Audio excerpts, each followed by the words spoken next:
चलिए दोस्तों, आज हम पढ़ेंगे नंबर सिस्टम, संख्या पद्धति। संख्या पद्धति में आता है, जैसे मान लीजिए कोई अंक दिया है, उसको शब्दों में लिखना है, तो उसको तो लगभग सभी लोग जानते ही होंगे। शब्दों में अंकों में जो लिखना है उसकी प्रोसेस को इग्नोर करते हुए हम चलेंगे कि विभाजित होने वाली संख्याओं को पढ़ाएंगे आज। विभाजित होने वाली संख्याएं,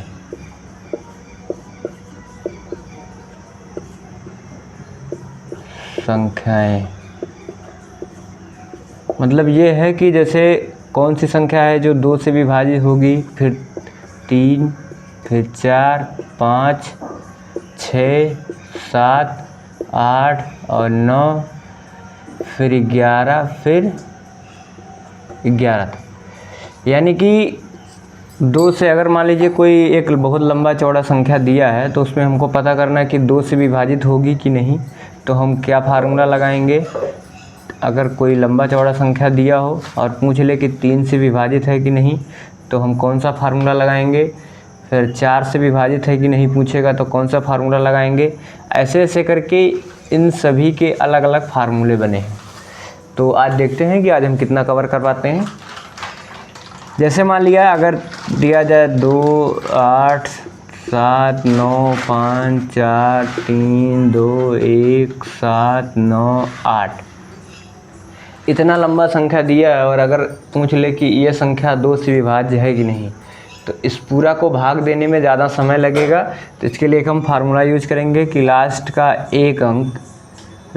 एक अंक हम 2 से विभाग करेंगे। यानी कि 2 से जब 8 में भाग देंगे तो अगर ये विभाजित हो गया तो ये पूरी संख्या विभाजित है, अगर ये विभाजित नहीं हुआ तो ये पूरी संख्या विभाजित नहीं है। फिर जो नियम 2 का है, सेम उसी से रिलेटेड नियम 4 का भी है। 4 में क्या करेंगे? 4 से विभाजित होने के लिए इसके 2 संख्याओं को लेंगे। यानी कि 2 से विभाजित होने के लिए हमने एक संख्या में भाग दे के ट्राई किया और 4 से विभाजित होने के लिए हम 2 संख्याओं में भाग दे के ट्राई करेंगे। तो 4 से हम इसमें 98 में भाग देंगे, कितना बचा? 1, 8, 4 चौके 16, नहीं कटा, ये नहीं कटा, यानी कि ये 4 से विभाजित नहीं हुआ, ये 2 संख्या, तो ये पूरी संख्या 4 से विभाजित नहीं है। इतना समझ में आया? अब 4 के बाद फिर हम आएंगे 8 से विभाजित होने के नियम में। ये तीनों का बीच बीच में से इसलिए बता रहे हैं ताकि तीनों का नियम सेम है और एक बार एक चीज़ पढ़ेंगे तो सब कवर हो जाएगा।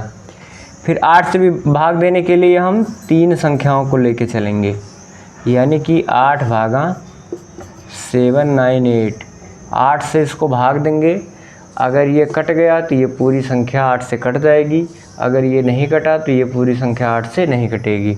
चलिए देखते हैं। 8 9 72, फिर 7 8 हो गया, फिर 8 9 72, ये आ गया 6, बच गया शेष, यानी कि ये पूरी संख्या 8 से नहीं कटेगी। यानी कि अब तक हमने पढ़ा 2 से विभाजित होने वाली संख्या, फिर उसके लिए लास्ट का इकाई का अंक हम भाग देंगे, अगर कट गया तो विभाजित है। फिर 4 से दहाई और इकाई को लेके भाग देंगे, अगर कट गया तो विभाजित है। फिर 8 से विभाजित होने के नियम में हम सैकड़ा, दहाई और इकाई को लेके भाग देंगे, अगर ये कट गया तो ये संख्या विभाजित है, अगर ये नहीं कटा तो संख्या विभाजित नहीं है। चलिए अगले लाइन में अब हम इसको देखेंगे।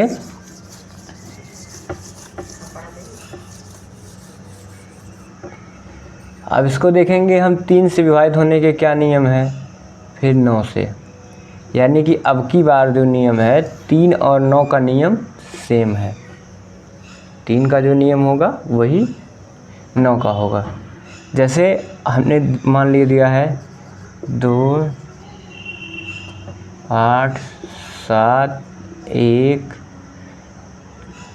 4, 2, फिर 6, फिर 7, 2, ऐसे करके इतनी लंबी संख्या दिया है और पूछ ले कि ये संख्या 3 से विभाजित है कि नहीं, तो क्या करेंगे? पूरे में भाग देंगे, समय ज़्यादा लगेगा।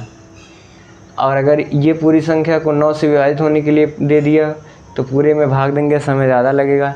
इसको क्या करेंगे, इस सभी अंक को अलग अलग जोड़ लेंगे। 2 + 7 + 8 + 1 + 4 + 2 + 6 + 7 + 2, इसको जोड़ेंगे। 7 2 9, 9 8 17, 17 1 18, 18 4 22, 22 2 24, 24 6 30, 30 7 37, 37 2 39, इसका योग आ गया 39।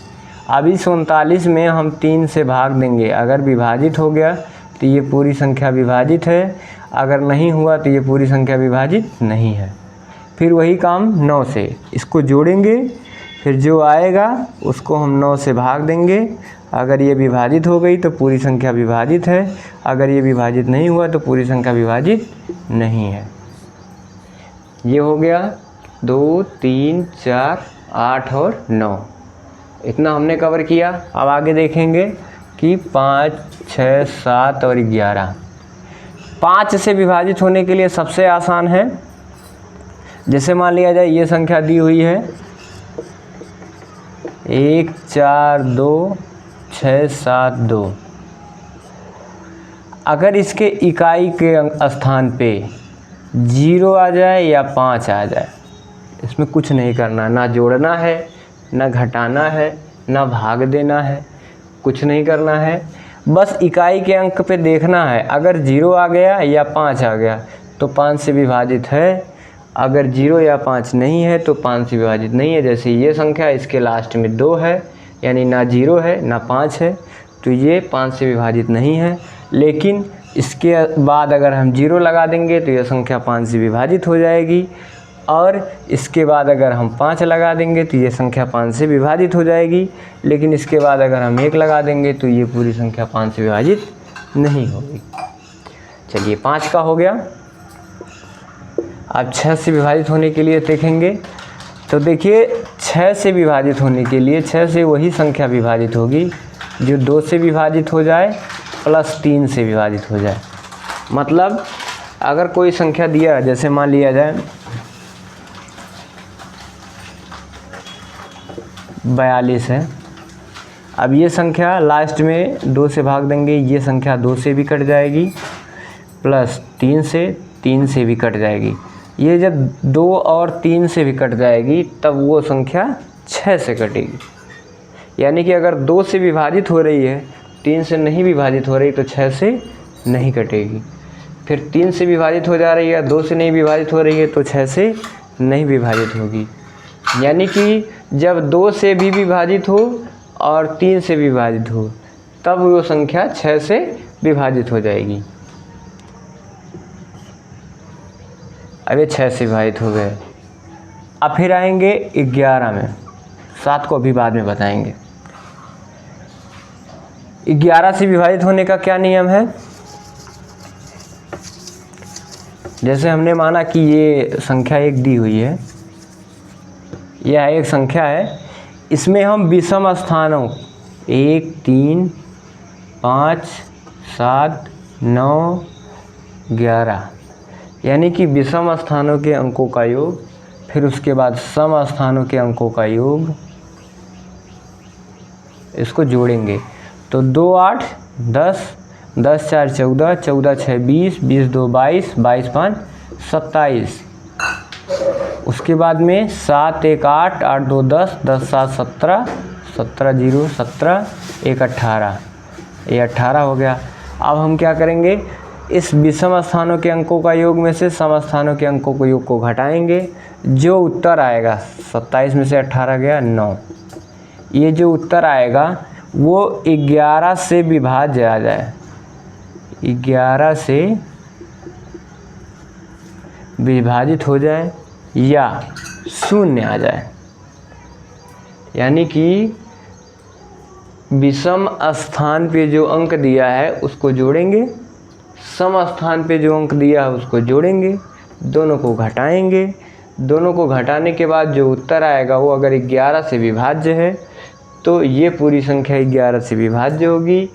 अगर 0 आ जाए तो भी यह संख्या 11 से विभाज्य होगी। अदर केस में यानी कि ये 11 से विभाज्य नहीं है, 0 भी नहीं है, तो ये पूरी संख्या 11 से विभाजित नहीं होगी। चलिए थैंक यू, धन्यवाद। अब मिलेंगे हम नेक्स्ट वीडियो में। वीडियो अच्छा लगा हो तो चैनल को सब्सक्राइब करें और घंटी का दबाना ना भूलें। थैंक यू, धन्यवाद।